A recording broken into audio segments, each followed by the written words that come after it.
Well, we're back out here on the side of the channel. We've been pushing our luck hard here at the marina.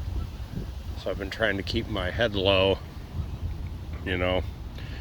Don't really come out of the boat during the day. Like, I'll take Ivy for a quick walk at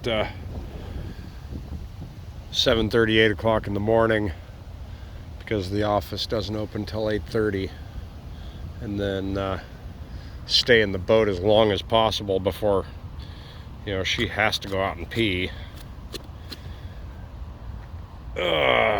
So then I'll bring the bird and the dog up here to this is the channel. That's Coast Guard Island over there, and this hotel is the nicer hotel that's a little bit farther north from the marina. That hotel over there is the crappy one that they do allow pets. It's the Motel 6. They allow pets and kids. It says pets and kids stay for free. But that's where the prostitution rings are getting busted fairly regularly, and that's where my car was stolen from the parking lot that we share with the marina. The marina shares with the hotel. And so, we come up here, and here's this nice nature walk that runs all the way up the side of the channel here, and has a little bike path, and I can let Angel roam around and get some exercise and some sun. And so he's chewing on, he's been chewing on these roots from this cut down tree, but he likes to dig up thatch. I don't know why, but he does. He'll dig out a little channel of thatch on the ground pretty much every time I put him on the ground. But it gets him some sun, gets him some outside time, and gives him a little stimulation so that he's not just sitting in the cage all day. But our background check through Uber has advanced to the point where it basically says that I should get the report today, but it hasn't actually shown up yet.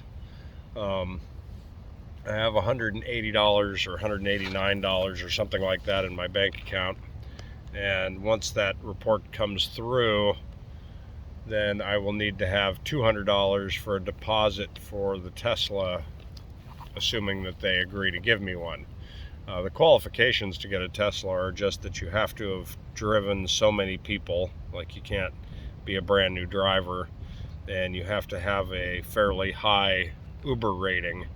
And I think it's like 4.87 or something, and I've had a 4.93 to a 5-star rating for the entire time I've ever driven for Uber.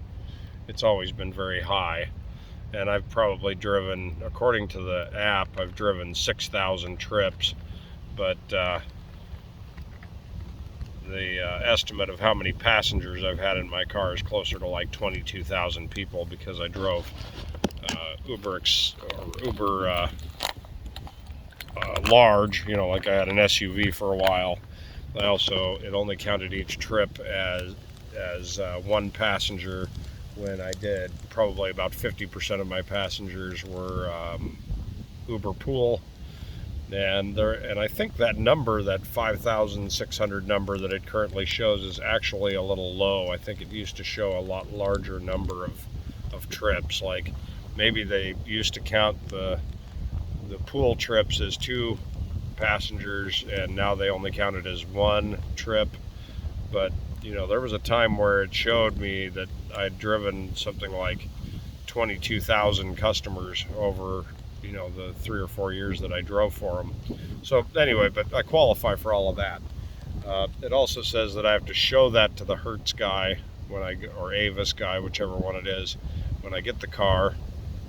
And that's about it.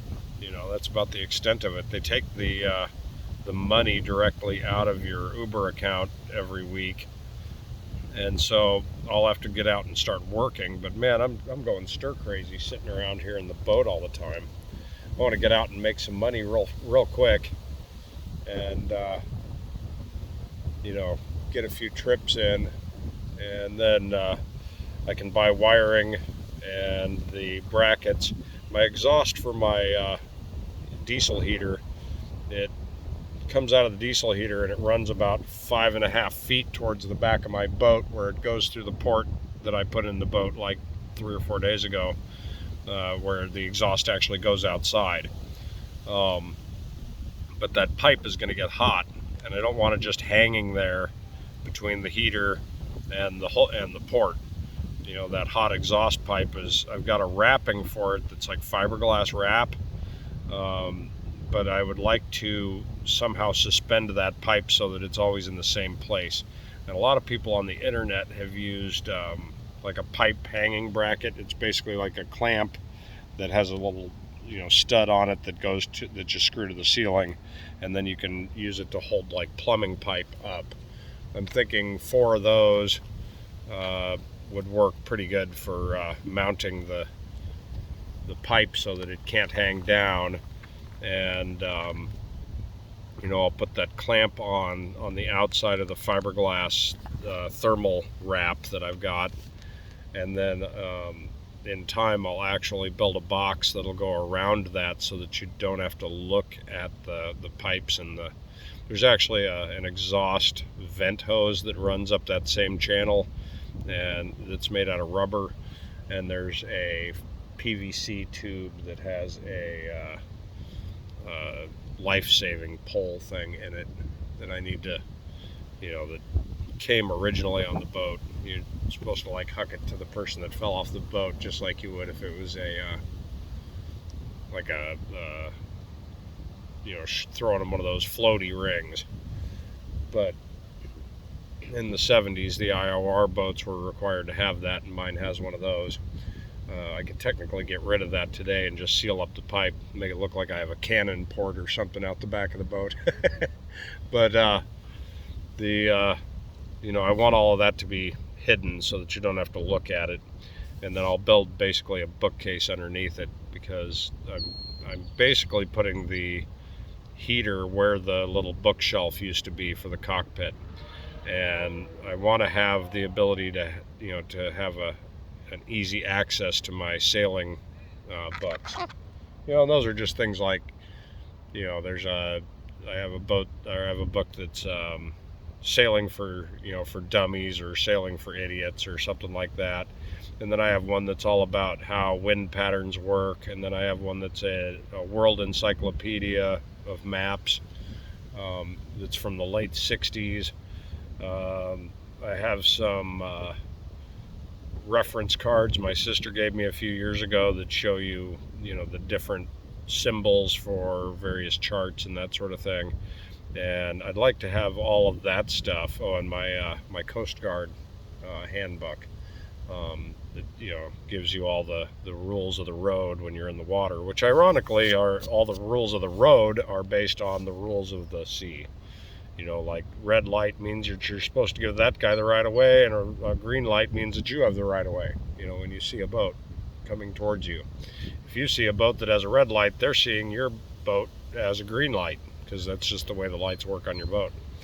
But once I can get those things installed, once I get that heater completely hooked up, which just requires the brackets, the wrapping, and a little bit of wire, and I need to drive up to the farm and pick up a fuel pickup that'll basically mount right on the top of my tank. It'll be separate from the regular fuel tank pickup, and I'm going to cut the tube on it so that it's like 2.5 inches above the bottom of the tank. So if the heater shuts off because my fuel got that low, then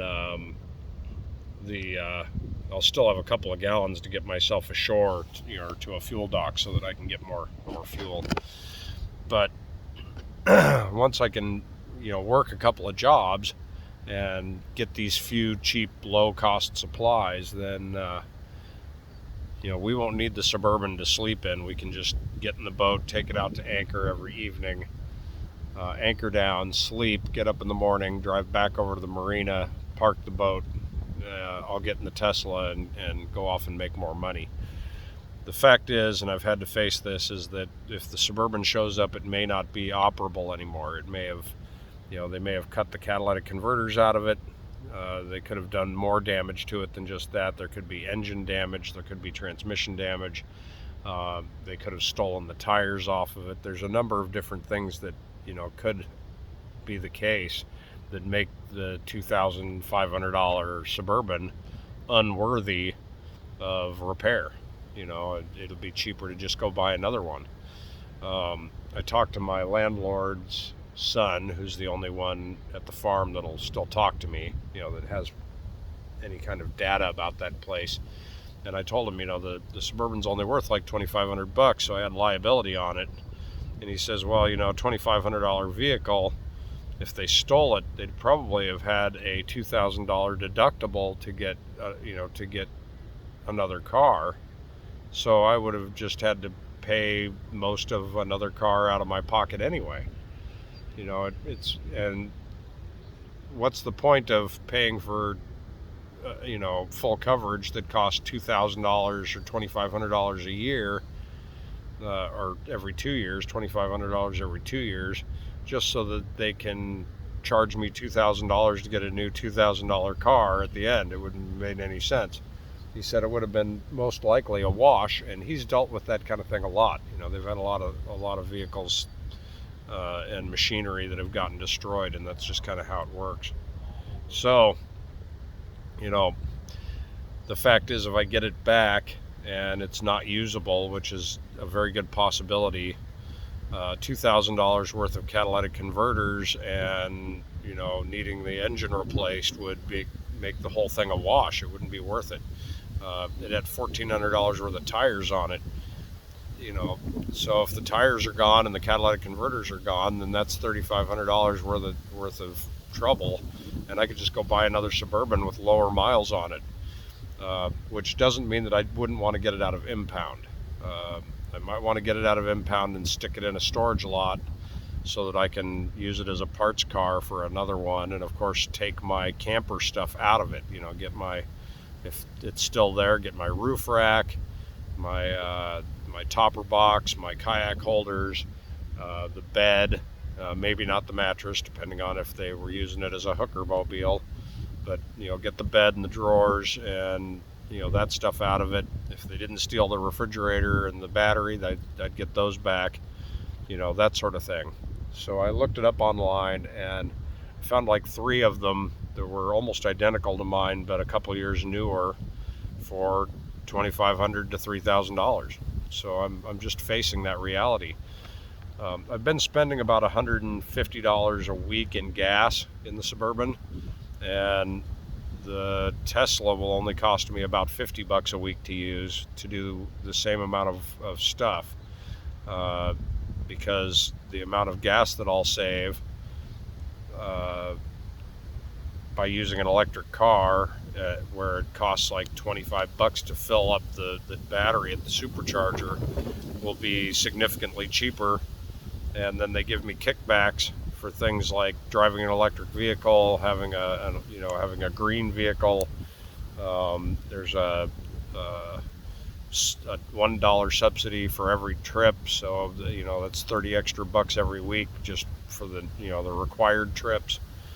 And then I'll make gas money that I'm not using gas. I'll be, if I go and do a few Instacart jobs after I drive Uber to fill the rest of my day, I'll get gas money from Instacart, and I'm not using any gas. So that might end up being a wash. The Tesla might actually end up being kind of like a free car, depending on how that pans out. So then it comes down to, what's it going to cost me to get my Suburban out of impound when it shows up? Will I have to have it towed over to a storage facility, or up to Butte County even? I don't know how that's going to pan out. But I've got $500 worth of wood making up that bed. It's a $300 refrigerator in there. It's an $800 battery I built. So we'll see. But that's it. That's the update. See ya.